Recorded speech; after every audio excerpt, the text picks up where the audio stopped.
Her daughter whispered it at the funeral. One down, one to go. Margaret Langston, widow and retired nurse, didn't flinch. Elise thought the estate was already hers, the house, the accounts, the control. But Margaret had read the fine print and rewritten it. By the time Elise reached for the checkbook, her name had already vanished, and this time the mother wasn't grieving, she was ready. Before we begin, may I ask, where in this big, beautiful world are you listening from? It's always a quiet honor to know who's sharing this space. Drop it in the comments and don't forget to subscribe. The sky hung heavy with gray silk clouds, the kind that refused to rain, only loomed. Margaret stood at the edge of the earth where her husband's casket lowered inch by inch into the frost-hardened soil. The wind tugged at her black wool coat, but she didn't shiver. She'd done all her trembling in private. Her gloved fingers gripped the white rose she'd carried since morning, petals slightly bruised from her hold. Around her, people murmured condolences with hollow eyes and glancing watches. Family by blood, but strangers in spirit. They gathered for appearance, for obligation, for reasons that felt more like inventory than love. Elise stood across the casket in a fitted coat too glamorous for mourning, one hand looped delicately through her husband's arm, the other fiddling with her phone until Margaret caught her eye. Then she pocketed it. Too late. The performance was already off cue. The pastor's voice droned, something about peace and memory and reunions in the next life. Margaret heard none of it. Her gaze stayed fixed on the polished mahogany lid, slipping lower, lower, as if trying to take her with it. Then came the whisper, so low, so razor-edged, it was almost swallowed by the wind. Almost. One funeral down, one to go. Margaret blinked. Her eyes snapped toward the source. Elise. Leaning in toward her husband, lips barely parted, smirking like a cruel child at a punchline she'd only tell once. It sliced deeper than grief, sharper than the November air. Margaret's body didn't move, but something inside her snapped. A tear didn't fall, her knees didn't buckle, but her breath hitched just once, as if her lungs refused to hold anything Elise had breathed near. She didn't respond, didn't blink. She just stared at the ground until it no longer looked sacred, just cold. As the final prayer concluded, Margaret tucked the rose into her coat pocket. She walked toward the limo with practiced grace, nodding politely at hands she didn't remember shaking. Elise caught up beside her, looped her arm into Margaret's like a devoted daughter. "You okay, Mom?" she asked sweetly. Margaret nodded once. "Just tired." They rode in silence, the hum of the engine softer than the tension in the air. Elise scrolled her phone. Her husband adjusted his cuffs. Margaret sat perfectly still, her fingers pressed together as if in prayer. Then came a tap at the tinted window. A man in a charcoal overcoat, familiar eyes behind rimless glasses. Richard's attorney, Andrew. Elise's face lit up. "Finally," she muttered. He handed Margaret a black leather folder and leaned in. "Richard said you'd know when to read it," he said. "No rush, but don't wait too long either." Margaret thanked him softly, shut the window, and opened the folder with slow, precise hands. Inside, pages, sealed tabs, a note in Richard's handwriting. "If you're reading this, I'm gone, but you're not alone. Trust your instincts, especially about her." Margaret traced his signature with her thumb, feeling the indentation like a ghost whispering in ink. She flipped to the second page. Her eyes moved swiftly over legal jargon, codicils, trustees, beneficiaries. Then she stopped. Elise, executor. Pending final authorization. Margaret exhaled, not out of relief, out of realization. She looked up, through the limo glass, at her daughter's reflection. Elise was grinning at her husband again, like she knew the game was already rigged and the board belonged to her. But Margaret's fingers tightened around the folder. "Not anymore," she whispered. The words fell like a gavel inside the quiet of the limo. Margaret sat alone at the edge of her bed, the soft ticking of Richard's old wall clock bouncing against the corners of the room like a metronome of grief. The wind pushed at the windows, rattling the old glass, but it was nothing compared to the noise in her head. One funeral down, one to go. She heard it again. Elise's whisper, clear as frost on the bedroom mirror, cutting through the hush like a blade she hadn't seen coming. The funeral had ended, but something else had begun. The moonlight carved silver streaks through the sheer curtains, slicing across the floor. Margaret didn't sleep. Instead, she moved quietly through the house, barefoot, composed, like a ghost haunting her own life. In the kitchen, she passed the china cabinet Elise had once insisted be modernized, for resale value. In the den, she paused by the piano she'd bought Elise at 12 and remembered how quickly it became too embarrassing to play. In the hallway, a photo of the three of them on a Montana vacation tilted in its frame. Margaret straightened it with care, then stared. Even in the photo, Elise's smile didn't quite meet her eyes. Back upstairs, she pulled open the drawer of Richard's desk and found the manila folder she'd avoided since his passing. Her will, printed and clean. She sat down and began scanning line by line, her eyes sharp despite the hour. There it was. Executor, Elise V. Langston. Named out of tradition, not trust. A choice made before Richard's health had declined, before the masks had slipped. Margaret's stomach clenched. She turned to the final page. A sticky note was pressed between the last two sheets. Richard's handwriting, unmistakable in its spiky clarity. If something feels off, use the blue key. Plan B is in the safe. Trust your instincts, Maggie. Her hand didn't tremble. Not once. She walked into the walk-in closet, where an old cedar box sat tucked beneath wool sweaters no one but her ever noticed. From a small carved pouch inside, she pulled out the blue key, once belonging to Richard's cigar case, now used for the household safe. She opened it. Inside the safe were two envelopes, one marked retirement, the other marked in thicker ink, Elise Contingency Confidential. Margaret took a breath before picking it up. The weight of it, both literal and emotional, felt heavier than expected. Her fingers traced the seal, the flap crisp and untouched. She sat at the edge of the bed again, this time with purpose. She turned on the bedside lamp. The light caught the embossed lettering on the front. She slid a letter opener beneath the seal. Inside, a notarized trust amendment, a revised beneficiary list, one postscript in Richard's hand, barely legible but unmistakably final. She can lie to your face, but she can't undo this signature. I saw her shift long before you did. This protects what matters most. Margaret held the page close, like scripture, and let the quiet fill the room again. The amendment was dated 3 weeks before Richard's death. Notarized, stamped, witnessed, valid. She placed the original will beside it, then folded the amendment back into its envelope. Carefully, she pressed it against her chest, breathing through the thrum of her pulse. The watch list in her head began forming. Elise wasn't just a daughter now. She was a liability. Margaret stood, crossed the room to her vanity, and scribbled on a fresh notepad. To do, call Lena review, executor powers update account authorizations, revoke digital access, wait, watch, do not warn. She crossed out mourn. That time had passed. Margaret could hear Elise's heels before she saw her, sharp, impatient taps on the stone walkway, like someone auditioning for dominance. The knock came next. 3 brisk raps, no pause between. Elise never rang the bell. Bells were for guests. Margaret opened the door with a soft smile. "Mom," Elise said, stepping in without waiting. She kissed the air near Margaret's cheek. "You holding up okay? You look pale." "I've been sleeping light," Margaret replied, her voice even. "Grief has a way of rewriting the body clock." Elise breezed into the living room as if she owned the walls.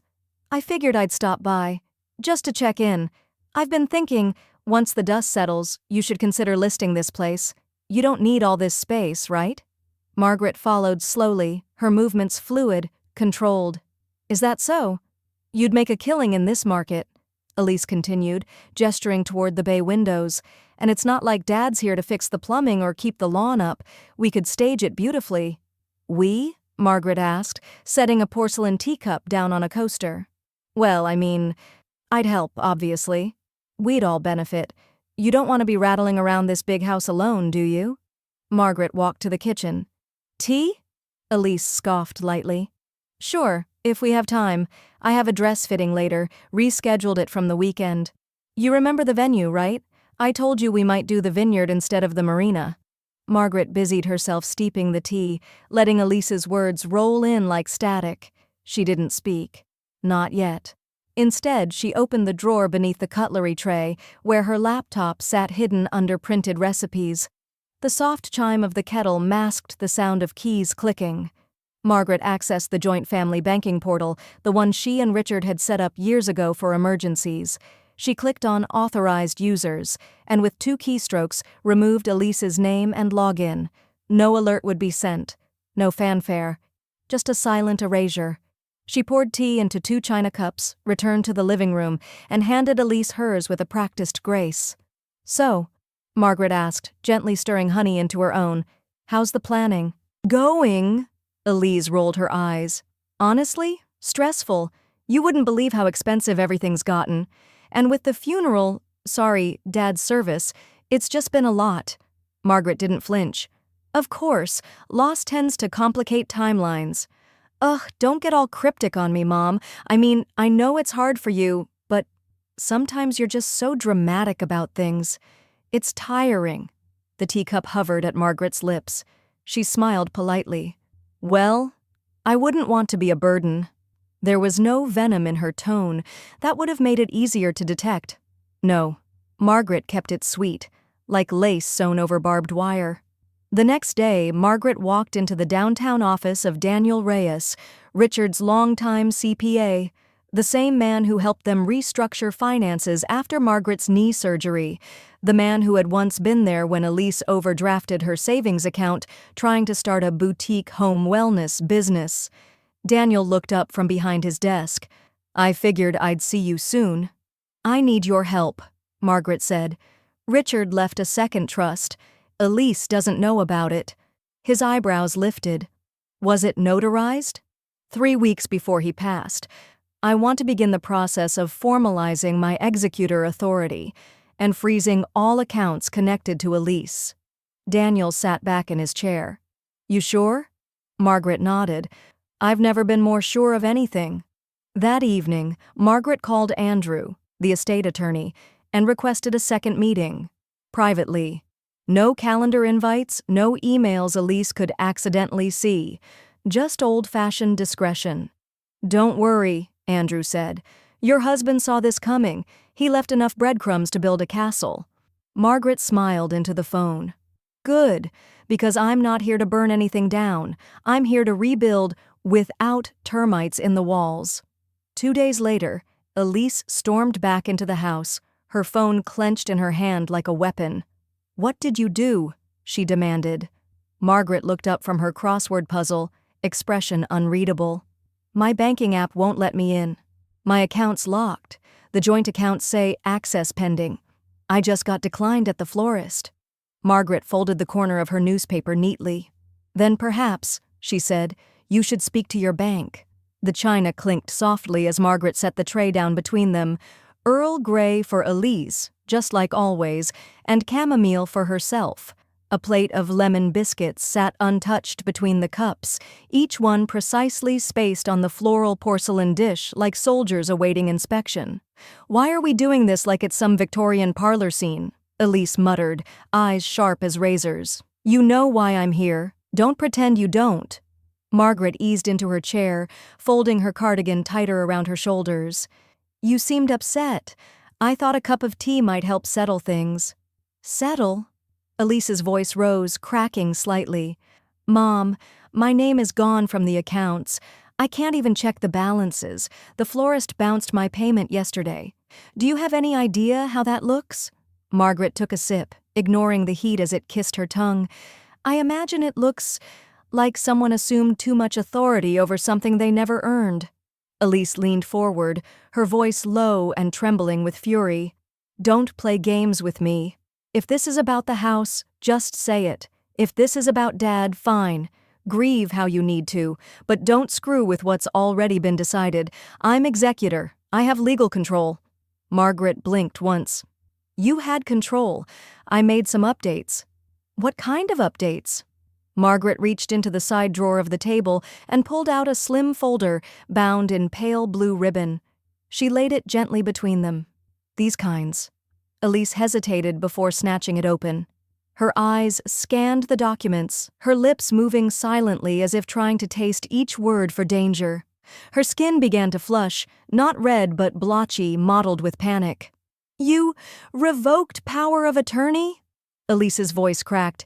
"You can't just—" "I can," Margaret said, voice serene. "And I did. 3 weeks ago. The paperwork is notarized and filed." "But why?" Elise demanded. "You're not thinking clearly. You've been emotional and it's clouded your judgment. You need me to manage things." "I don't," Margaret interrupted, finally setting her teacup down. "And you don't speak to me like that anymore." Elise pushed back from the table, rising to pace. "This is insane. You can't just cut me out. This house. Dad wanted it passed down." Margaret rose as well, slowly, calmly. "This house was never your future. It was your playground. And now the lease is up." Elise froze. "What did you say?" "I said," Margaret repeated, walking to the window, "this was never promised to you. You assumed it would be yours because you were too used to watching people bend around your entitlement." Elise's voice turned venomous. "This is elder abuse. I could petition for your guardianship." Margaret turned. "Go ahead. You'll find I'm 2 steps ahead and 3 floors above you." There was no malice in her tone, just truth, plain and unmoved. That evening, Margaret logged into her computer, the light from the screen casting soft silver on her face. She clicked into the private banking portal, bypassed 2-step authentication, and moved the remaining liquid assets, savings, insurance disbursement, and Richard's remaining investments, into a limited liability company titled Windwell House, LLC. The name meant nothing to Elise. It had been the name of Margaret's childhood home, a place where safety had meant silence. She chose it now because it reminded her of how far she'd come, and how much she refused to lose again. The LLC now controlled every penny that Elise once considered inevitable. Margaret logged out, smiled slightly, and placed a post-it on her desk. "Call Lena, confirm LLC transfer is finalized, set court calendar alert." 2 mornings later, Margaret stepped onto her porch with a fresh cup of coffee and found a process server waiting by the hedges. "Mrs. Langston?" the woman asked, polite but firm. "Yes?" She handed Margaret a stack of paperwork. "You've been named in an emergency petition for estate review, filed by Elise Langston." Margaret smiled, not a smirk, something quieter. She nodded, took the papers, and replied, "Good. Let's make it official then." The courtroom smelled like waxed linoleum and stale ambition. Elise perched at the petitioner's table in a tailored navy blazer, hair smoothed into courtroom professionalism, lips glossed with the same sheen she used for public sympathy. She held her posture like a queen expecting coronation, not confrontation. The judge entered. Papers rustled. Margaret sat quietly on the opposite side, her back straight, her hands folded, a single strand of pearls resting neatly against her throat. Her black coat, understated and elegant, made her look more like a dignitary than a widow. "Petition for emergency probate control filed by Elise Langston," the clerk read. Elise leaned in, ready to bask in the formality that would secure what she had long assumed was hers. But then, objection to petition filed, 1 hour prior. A murmur cut through the courtroom. Elise blinked. "I'm sorry, what?" she whispered to her attorney. The judge lifted the opposing document, stamped and signed. "Filed this morning by secondary executor per Amendment 4B of the Langston Trust." Elise sat upright. "Secondary what?" Then the courtroom door opened. A woman in her early 30s entered with poise, briefcase in hand, curls pinned back in a professional twist, her heels making confident staccato clicks down the aisle. She approached the bench with a small nod to Margaret before introducing herself. "Lena Ortiz, Your Honor, legal counsel and secondary executor, as appointed by the late Richard Langston. The documents are signed, notarized, and pre-registered." Margaret didn't blink, but Elise's breath hitched audibly. "Lena?" she croaked. "That Lena? From your— You were a student." Lena smiled politely, cold steel beneath dimples. I was a student. Now I'm the executor of your father's financial legacy. With full authority to contest, freeze, or reassign estate responsibilities as outlined, the judge reviewed the documents in silence. Then, petition for emergency probate control is denied. Executor status remains with Mrs. Langston and Ms. Ortiz, pending further review. A gavel struck. The sound didn't just end the session, it cracked Elise's world in half. Outside the courthouse, Elise's heels scraped angrily across the steps. "She was your student," she hissed, rounding on Margaret. "You replaced your daughter with a law school charity case?" Margaret stood at the base of the stairs, calm against the rising wind. Number Y replaced instability with integrity. Lena stepped in. "You were never replaced, Elise. You were removed. There's a difference." Elise whirled around and stormed off, phone in hand. "I'll fix this," she muttered, dialing her banker, but her call didn't go as planned. 2 hours later, inside an upscale boutique in Lakewood Village, Elise held a $3,400 cocktail dress in one arm, the other hand already swiping her platinum card. Declined. She tried again. Declined. The cashier smiled nervously. "Would you like to try another form of payment?" Elise's cheeks flushed. There's clearly a mistake. Behind her, a woman snapped a photo. Elise tossed the dress on the counter and bolted out, her phone shaking in her hand as she redialed the bank. "We're sorry," the automated voice repeated. "This account has been temporarily restricted by the account administrator." She hung up and screamed into her steering wheel. Later that evening, Elise's husband, Drew, stepped into their kitchen holding a letter from the escrow office. Honey," he said slowly. "Our house offer, it just got voided." "What?" Elise spun around. "They said the funds for the down payment are no longer secured. It was from the family trust, right?" Elise's throat went dry. "It's a mistake. It's all a mistake." Drew's voice was flat. "They don't make mistakes on notarized documents." Just before dusk, Elise tore up Margaret's driveway, tires crunching over gravel like bones under boot. She was halfway out of the car when she froze. A tall white sign had been planted in the front yard. "For sale, Historic Lakeview Estate Private, showing by appointment only, contact Windwell Holdings, LLC." She turned slowly toward the house. Margaret was standing in the bay window watching, not hiding, not flinching, just watching. The front door flung open so hard it smacked against the foyer wall. Elise didn't bother knocking. "Are you insane?" she shouted, her heels stabbing the hardwood like accusations. "You listed the house? You actually listed my house?" Margaret didn't look up right away. She sat on the piano bench, calmly tucking yellowed sheet music into a cardboard box labeled "Donations." Every photo frame from the hallway had already been taken down. The family gallery Elise once posed in, selectively rearranging herself in the center, now lay bubble-wrapped in silence. "I'm downsizing," Margaret said evenly, "emotionally and otherwise." "You can't just sell the house. You raised me here." "I also raised boundaries. You trampled both." Elise stomped into the kitchen, gasping at the sight of blank countertops and bare shelves. The signature marble island she'd once designed as the heart of our future Thanksgiving traditions had been stripped of its cutting boards, its centerpieces, even the custom spice rack she demanded Margaret pay extra for. "You said I could choose the design," she cried.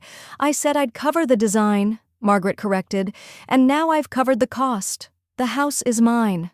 The scent of dust and lemon oil floated through the room, blending with the faint echo of moving boxes shifting on the tile. Elise leaned back against the fridge like it might stop the room from spinning. Margaret returned from the hall, sliding a box labeled "Keep" into the front room. "You should take anything sentimental before Saturday. The photographer's coming Sunday." "Are you seriously acting like this is normal?" Elise hissed. "I'm your daughter." Margaret looked her dead in the eye. "You're the one who turned this house into a strategy." That afternoon, Elise worked the phone like it was a lifeline. She called Aunt Carol, who offered a hesitant, "Well, honey, I don't know the full story. Uncle Jim?" "Margaret sent us the documentation. Looks pretty airtight." "Her cousin Rachel?" "Honestly, Elise, the court filing made you look kind of ungrateful." It was like trying to ignite a fire with wet matches. No one wanted to touch it. Back at the house, Margaret pressed send on a group email she'd spent all morning writing, "Dear family, I know there have been whispers. To eliminate confusion, I've attached copies of the trust amendment and proof of Elise's removal as executor. Transparency comes with receipts. Kindly direct future questions to Lena Ortiz, my legal counsel. Warmly, Margaret Langston." She attached scanned documents, notarized dates, and one final note, "P.S. The house is being sold. This decision is final." Later that week, Margaret stood in the foyer with a couple in their 60s. The woman admired the crown molding. The man nodded approvingly at the restored fireplace Elise once called dated and drafty. "It feels like a real home," the woman said. "It was," Margaret replied, "and soon it will be again. For someone who understands value." The agent smiled. "They're offering $27,000 over asking." Margaret nodded. "Let's accept." Through the upstairs window, she could see Elise's car parked across the street. Engine off, fury smoldering behind the windshield. She didn't come in. She didn't have to. Margaret had said everything she needed to. That night, Elise returned to her apartment and found a thick manila envelope sitting on the welcome mat. Estate attorney Andrew Leary's name printed across the front. She ripped it open, hands trembling. Finally some kind of reversal. A formal re-evaluation, maybe. A loophole. Inside was one printed page, her inheritance evaluation. She scanned it. Where the estimated value should have been was a blank line. Below it, a note. No eligible claim. Beneficiary status. Revoked. Margaret sat upright at the dining room table, her hair neatly pinned, her expression untouched by doubt. Lena sat across from her, reviewing the final page of the updated will with the precision of someone who knew too well what betrayal looked like on letterhead. "Sign here and here," Lena said softly. Margaret signed, one firm stroke for her name, another for her freedom. With a final glance at the original will, now resting on the edge of the table like an artifact from another life, she exhaled slowly. "Elise has officially been removed as beneficiary. Lena. Secured. It was from the family trust, right?" Elise's throat went dry. "It's a mistake. It's all a mistake." Drew's voice was flat. "They don't make mistakes on notarized documents." Just before dusk, Elise tore up Margaret's driveway, tires crunching over gravel like bones under boot. She was halfway out of the car when she froze. A tall white sign had been planted in the front yard. "For sale, Historic Lakeview Estate Private, showing by appointment only, contact Windwell Holdings, LLC." She turned slowly toward the house. Margaret was standing in the bay window watching, not hiding, not flinching, just watching. The front door flung open so hard it smacked against the foyer wall. Elise didn't bother knocking. "Are you insane?" she shouted, her heels stabbing the hardwood like accusations. "You listed the house? You actually listed my house?" Margaret didn't look up right away. She sat on the piano bench, calmly tucking yellowed sheet music into a cardboard box labeled "Donations." Every photo frame from the hallway had already been taken down. The family gallery Elise once posed in, selectively rearranging herself in the center, now lay bubble-wrapped in silence. "I'm downsizing," Margaret said evenly, "emotionally and otherwise." "You can't just sell the house. You raised me here." "I also raised boundaries. You trampled both." Elise stomped into the kitchen, gasping at the sight of blank countertops and bare shelves. The signature marble island she'd once designed as the heart of our future Thanksgiving traditions had been stripped of its cutting boards, its centerpieces, even the custom spice rack she demanded Margaret pay extra for. "You said I could choose the design," she cried. "I said I'd cover the design," Margaret corrected, "and now I've covered the cost. The house is mine." The scent of dust and lemon oil floated through the room, blending with the faint echo of moving boxes shifting on the tile. Elise leaned back against the fridge like it might stop the room from spinning. Margaret returned from the hall, sliding a box labeled "Keep" into the front room. "You should take anything sentimental before Saturday, the photographer's coming Sunday." "Are you seriously acting like this is normal?" Elise hissed. "I'm your daughter." Margaret looked her dead in the eye. "You're the one who turned this house into a strategy." That afternoon, Elise worked the phone like it was a lifeline. She called Aunt Carol, who offered a hesitant, "Well, honey, I don't know the full story. Uncle Jim?" "Margaret sent us the documentation. Looks pretty airtight." "Her cousin Rachel?" "Honestly, Elise, the court filing made you look kind of ungrateful. It was like trying to ignite a fire with wet matches. No one wanted to touch it." Back at the house, Margaret pressed send on a group email she'd spent all morning writing, "Dear family, I know there have been whispers. To eliminate confusion, I've attached copies of the trust amendment and proof of Elise's removal as executor. Transparency comes with receipts. Kindly direct future questions to Lena Ortiz, my legal counsel. Warmly, Margaret Langston." She attached scanned documents, notarized dates, and one final note, "P.S. The house is being sold. This decision is final." Later that week, Margaret stood in the foyer with a couple in their 60s. The woman admired the crown molding. The man nodded approvingly at the restored fireplace Elise once called dated and drafty. "It feels like a real home," the woman said. "It was," Margaret replied, "and soon it will be again, for someone who understands value." The agent smiled. "They're offering $27,000 over asking." Margaret nodded. "Let's accept." Through the upstairs window, she could see Elise's car parked across the street. Engine off, fury smoldering behind the windshield. She didn't come in. She didn't have to. Margaret had said everything she needed to. That night, Elise returned to her apartment and found a thick manila envelope sitting on the welcome mat. Estate attorney Andrew Leary's name printed across the front. She ripped it open, hands trembling. Finally, some kind of reversal. A formal re-evaluation, maybe. A loophole. Inside was one printed page, her inheritance evaluation. She scanned it. Where the estimated value should have been was a blank line. Below it, a note. "No eligible claim. Beneficiary status. Revoked." Margaret sat upright at the dining room table, her hair neatly pinned, her expression untouched by doubt. Lena sat across from her, reviewing the final page of the updated will with the precision of someone who knew too well what betrayal looked like on letterhead. "Sign here and here," Lena said softly. Margaret signed, one firm stroke for her name, another for her freedom.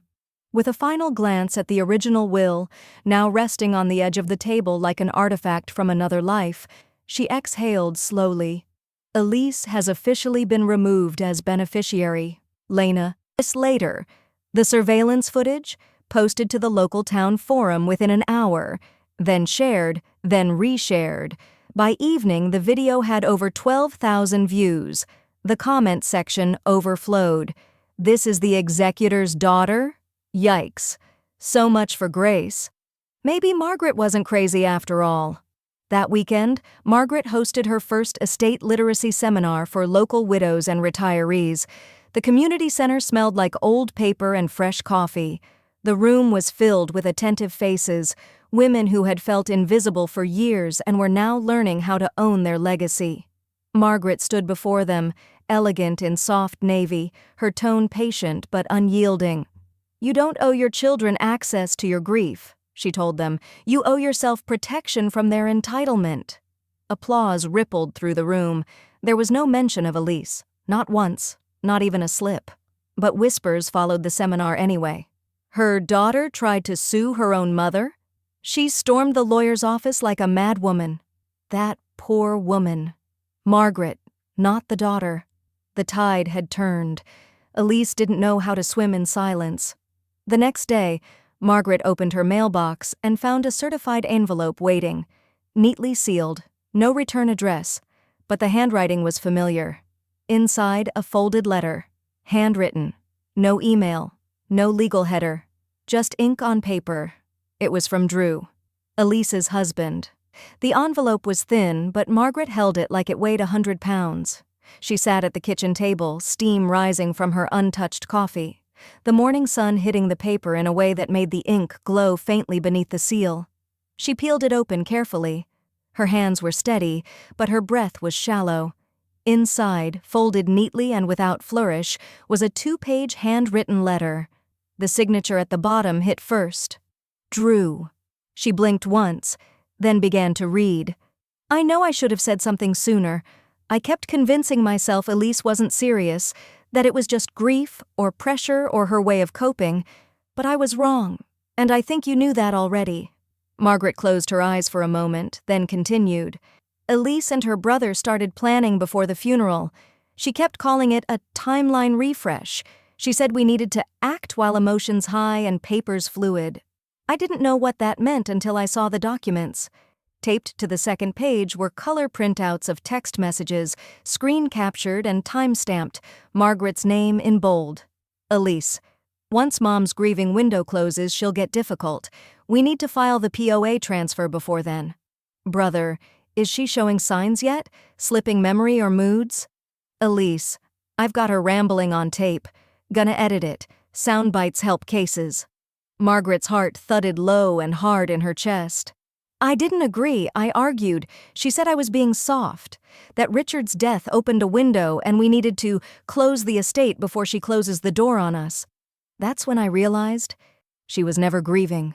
The letter ended simply, do with this what you will. I'm sorry. If there's any way I can help fix what she broke, I will. Drew. Margaret sat in the quiet, the sound of a clock ticking loud in her ears. Then she stood. The screenshots and letter were emailed to Lena that same afternoon. She called back within the hour. Margaret, she said, voice sharp with energy. We have grounds for everything, interference, coercion, even elder manipulation. Margaret said only 2 words. Do it. Lena didn't hesitate. Elise, meanwhile, was unraveling. She called Drew 7 times that day. All went to voicemail. Her next stop was her in-laws. She showed up on their porch with tear-stained cheeks and makeup smudged just enough to appear tragic, but they weren't moved. I know about the texts, Drew's mother said before Elise even opened her mouth, and I know about the trust tampering. I didn't. Don't, the woman cut her off. You're not the victim here, Elise.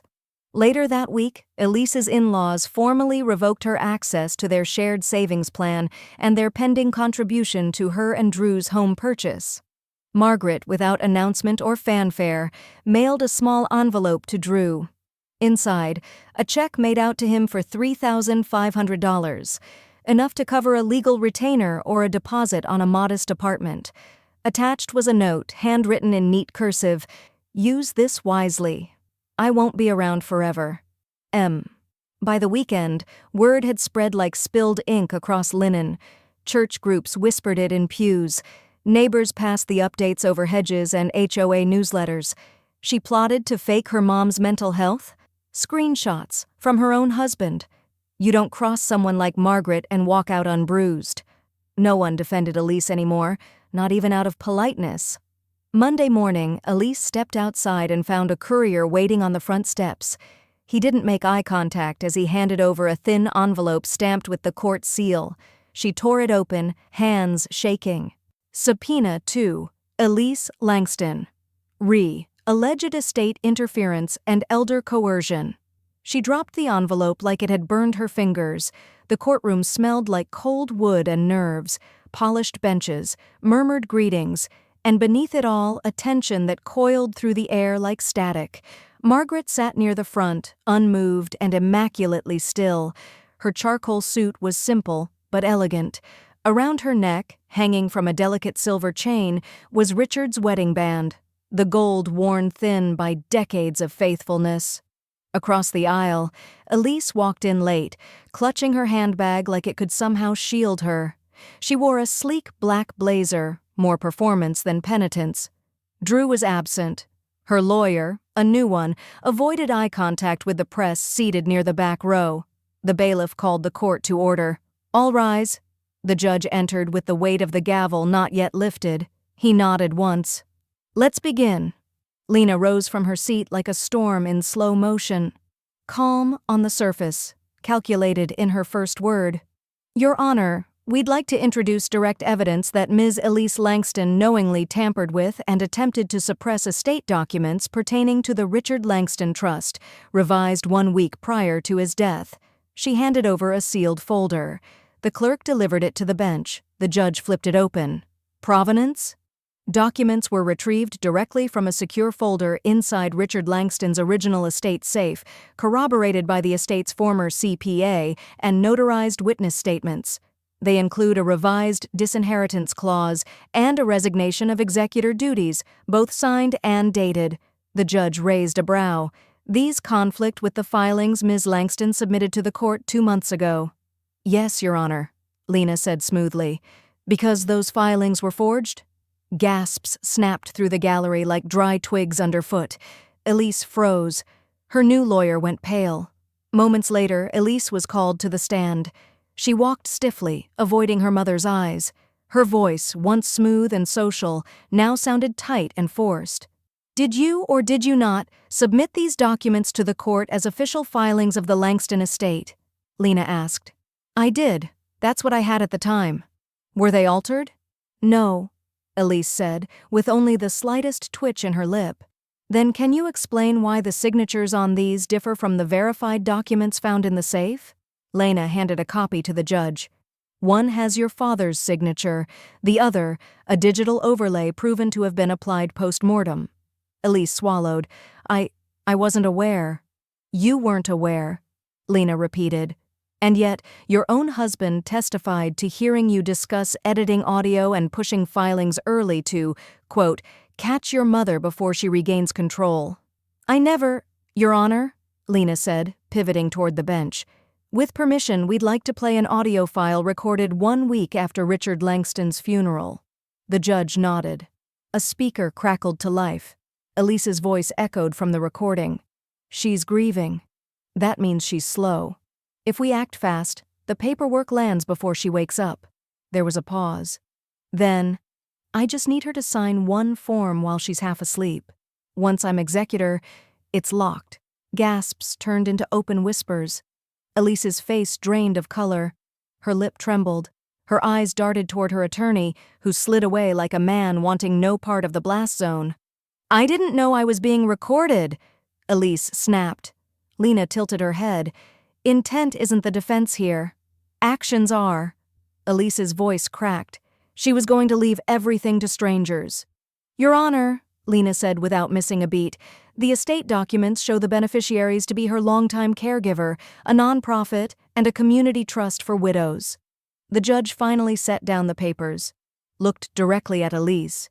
You lied under oath, manipulated vulnerable documents, and misrepresented your authority. That's not a family dispute. That's legal fraud. Elise broke, not into remorse, but into raw, exposed humiliation. The tears came streaking her mascara, sobs rising not from guilt but from being caught. Margaret never flinched, never turned. She simply nodded at the judge. Motion granted, he said. The court hereby issues a temporary injunction barring Ms. Langston from all estate access, digital, financial, or physical, pending full review. The gavel fell, and so did Elise's last illusion of control. The for sale sign out front was crooked from the wind, but it stood like a verdict, bold, white letters over red, and a sticker reading pending offer slapped across the top. Elise parked at the curb in silence, her hands trembling on the steering wheel. She hadn't been here in weeks. The house once made her feel powerful. Now it made her stomach knot. A court order allowed her a one-time visit to retrieve personal non-estate items. Nothing else. Margaret had made that very clear. The front door opened before she even rang the bell. Margaret stood there with a neutral expression, her cardigan the same soft gray as the sky. A third-party supervisor, a woman in a collared shirt and badge reading Legacy Legal Oversight, stood quietly behind her. You have 1 hour, Margaret said, and I'll be right here. Elise stepped inside. The house felt colder, not just in temperature, but in soul. The light was still warm from the windows, but the walls felt hollow, like something had been removed. And then she saw it. The photo gallery along the hallway, gone. Dozens of family frames removed. Where Elise's childhood school pictures once hung, there was now bare drywall with faint outlines of what had been. In the living room, the mantel stood clean, not a single candle or keepsake. No wedding portrait, no crystal vase. Upstairs, her old bedroom door creaked. She opened it slowly. Inside was a plain, almost clinical space.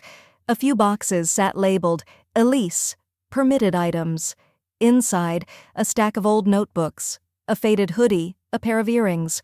On the floor sat a small canvas painting she had made in 5th grade, a crooked sunflower with "To Mom and Dad" scrawled on the back. She lifted it, blinking hard. "You kept this?" she asked, without looking back. Margaret stood in the doorway. "I used to." Elise turned, clutching it tightly.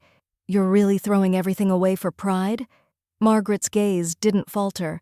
"You threw it away the moment you planned how to replace me." The words were spoken softly, almost kindly, and that made them sting worse. Elise's voice cracked. "You're the one acting like I'm dead." Margaret tilted her head. "You built your own museum of cruelty, Elise.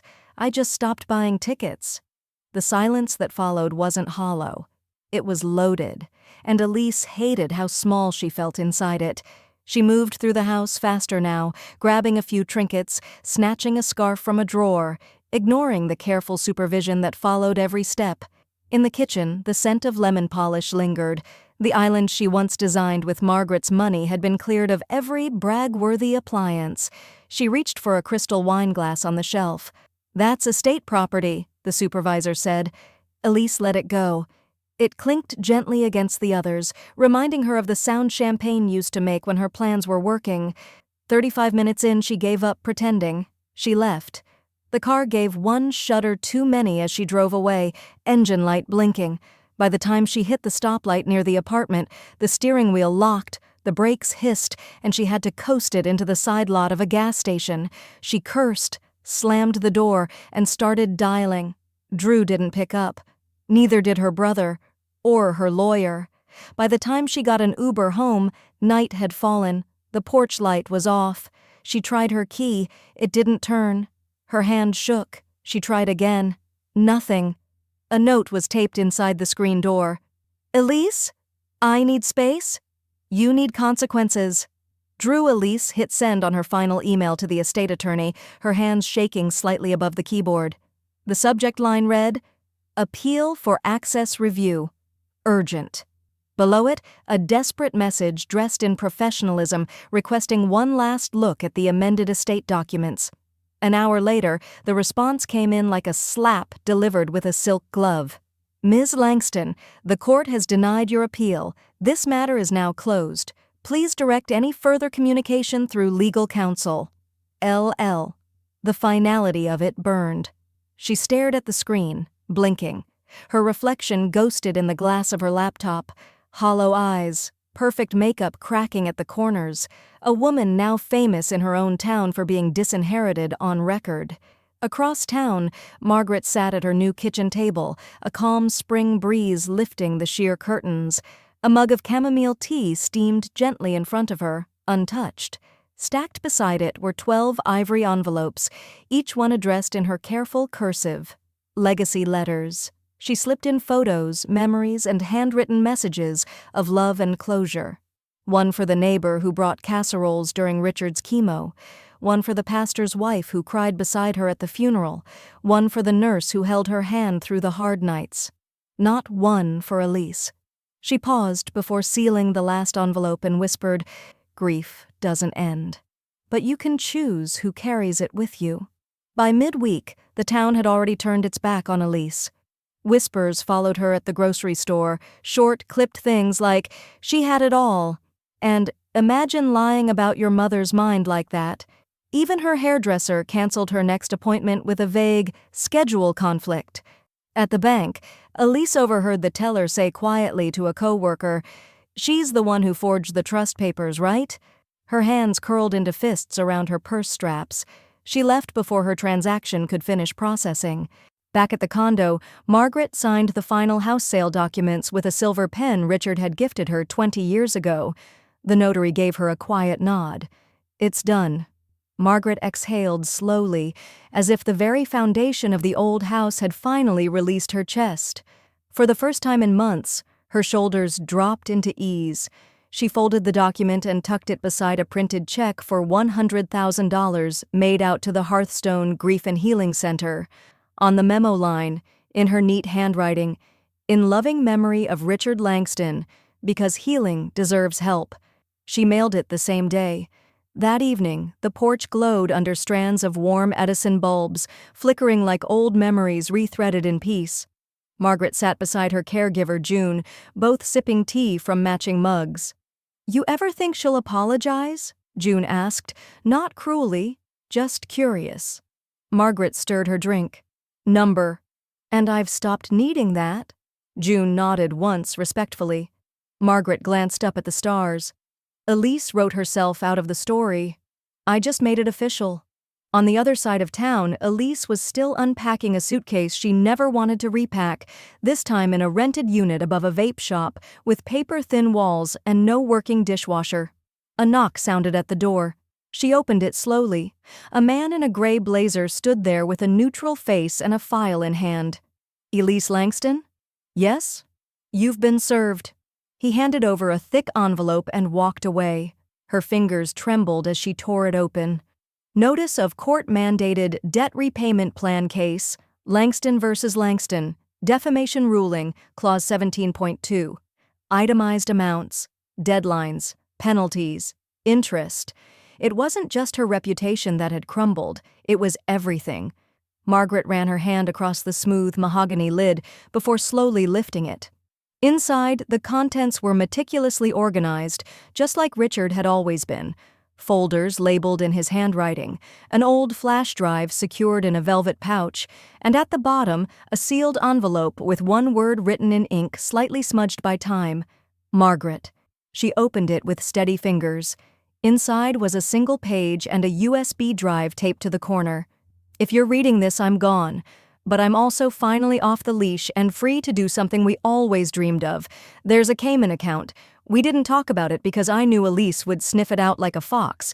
Use it for someone who deserves it, not someone who planned your burial before my body cooled." Margaret let out a slow, shaky exhale. The paper trembled slightly between her hands, but her resolve didn't. She inserted the drive into her laptop. A spreadsheet flickered onto the screen, revealing transaction histories, routing numbers, and the total, $2.1 million. Not much by billionaire standards, but plenty for justice. 2 weeks later, Margaret stood in the modest conference room of the downtown community center. The walls were freshly painted, and folding chairs had been arranged with care. At the front, beneath a newly unveiled brass plaque, sat a framed photo of Richard, smiling at a grill, apron on, hands smeared with barbecue sauce. The plaque read, "The Richard Langston Fund for Daughters Who Chose to Leave, Not Harm." The fund would offer housing scholarships, counseling support, and legal aid to young women escaping emotionally abusive families. The first $1.5 million had already been wired into a secured nonprofit account managed by Lena's firm. City council members attended. Local press showed up. A few women cried during the announcement. Margaret said only a few words. "This isn't revenge," she told the small audience, voice steady and strong. "This is removal. Removal of fear, of obligation, of legacy weaponized into shame." She didn't name Elise. She didn't need to. But Elise still came, late, dressed in last year's designer coat now slightly threadbare, eyeliner sharp but cracking at the corners. She tried to slip past the greeters, murmuring something about just wanting to support the cause. She didn't make it halfway through the lobby before 2 private security officers stepped in. "Ms. Langston, you've been asked not to attend." "I'm family." "You're not on the guest list," one replied, unmoved. "We've been instructed to remove any disruptions. Kindly exit." Whispers rippled around the room as she was escorted out, her heels clacking louder than any applause that followed. That night, Margaret returned home to her quiet condo. The hum of her dishwasher filled the kitchen while she poured herself a cup of chamomile tea. The air smelled faintly of lemon and oak. She walked to the fireplace and knelt beside the iron poker. From a locked drawer in the credenza, she withdrew a document, crisp, freshly notarized, last will and testament of Margaret Louise Langston, final revision. Her hands didn't tremble this time. She flipped to the final page, where the list of beneficiaries was typed in clear black font. Lena Rivera, executor, the Richard Langston Fund, Hearthstone Grief and Healing Center, June Abbott, Caregiver Support, various charitable entities, see Schedule C. There was a blank space below them where a name once had been. Now that space had been filled, not with letters, but with thick black redaction ink, as if the paper itself had chosen to forget. Margaret folded it with clinical precision, slipped it into an envelope, and had it couriered that evening to Elise's temporary mailing address. Across town, Elise received it the next morning. She tore it open, heart thudding with the sliver of hope that some part of her mother had relented. But what stared back at her was worse than exclusion. It was erasure. Where her name should have been, there was nothing, just darkness. A silence louder than any goodbye. Margaret sat at her dining table in the soft morning light, her index finger hovering above the confirm button on her phone. She took a sip of peppermint tea, calm but deliberate, and pressed it. New number confirmed. Her old phone line, the one Elise had called, abused, and weaponized for years, was now permanently disconnected. That voice, that tone, those cruel messages masquerading as love would no longer reach her. It didn't feel like cutting a cord. It felt like untying a noose. Later that week, Margaret signed the final version of her living will at Lena's office. She initialed every page, her strokes slow but unwavering. Under immediate family eligible for medical proxy, the section was blank. "Would you like to add June?" Lena asked gently. Margaret smiled. "She's already family." They both understood what that meant. Margaret returned to her new home, a second-floor condo with flowering dogwoods outside and laughter trickling from open balconies. The HOA was strict, the neighbors were kind, and no one had known Richard. It was a clean page, not just a new chapter. The welcome committee brought over muffins and chamomile plants. One woman, Miriam, introduced herself as a fellow widow. Margaret didn't flinch. "I was married for 49 years, she said, "but I started breathing only after he passed." Miriam smiled softly. "I get it." The days settled into quiet rhythms. Margaret now hosted Thursday night teas on her screened porch, where a few women gathered with knitting, journals, or just stories. She became a sounding board, and quietly, she began recording her own. She launched a podcast under a pseudonym, After the Second Silence, a weekly series where she shared reflections, advice, and resilience. She never named Elise, not once. But the wounds were evident in her voice, the kind that only listeners with matching scars could recognize. "This week," she spoke into the mic one evening, "we're discussing the grief of surviving your child's betrayal. A death that isn't physical, but still permanent." Emails trickled in. Then dozens. Then hundreds. Elise's name evaporated, not in anger but in absence. Margaret didn't speak it, didn't whisper it during thunderstorms, didn't include it in legal documents or holiday cards. It was a ghost without a grave. Even at the Grief Center's annual gala, when they honored Margaret with a small plaque and standing ovation, her speech never mentioned a daughter. Only a lesson. Not everyone gets to stay in your story just because they appeared in the first chapter. One crisp autumn afternoon, Margaret took a slow walk past her old neighborhood. The house had changed. The new owners had painted it a soft gray, installed solar panels, and planted marigolds where Elise once tried to grow hydrangeas that always wilted. A toddler's chalk drawings decorated the sidewalk. Joy lived there now. Margaret paused in front of the gate. She didn't cry, didn't flinch. She just smiled, tucked her hands into her coat, and kept walking. That night, she sat down with her tea, laptop open beside her microphone, ready to prep for her next podcast recording. As she pulled up the inbox for listener letters, the top of the list caught her eye. Subject: "Can I tell you about my daughter?"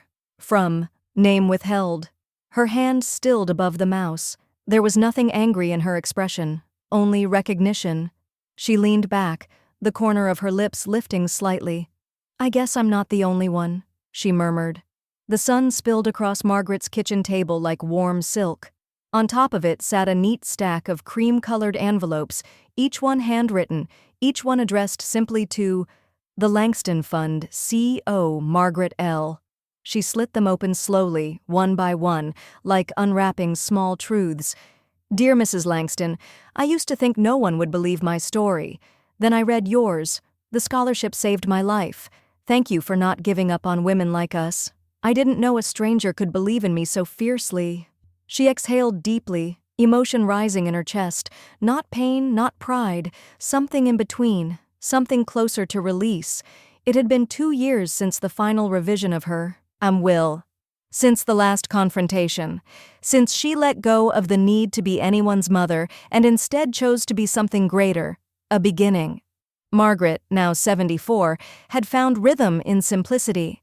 Her condo was a place of routine grace.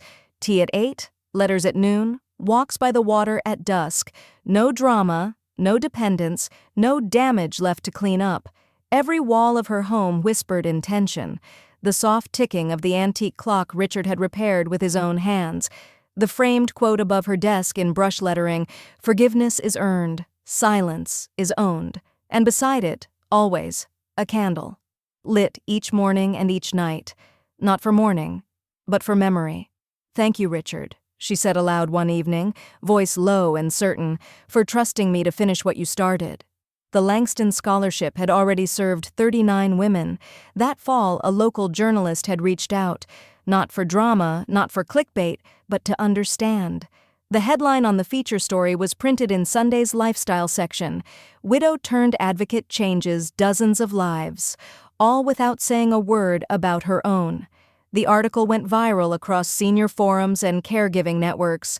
Margaret's podcast saw a spike in downloads. Her inbox again flooded. Still, she kept her responses private, her impact quiet. That was the lesson Elise never understood. You didn't have to shout to be powerful. You just had to persist. Elise's name was never mentioned in the article, but the town remembered.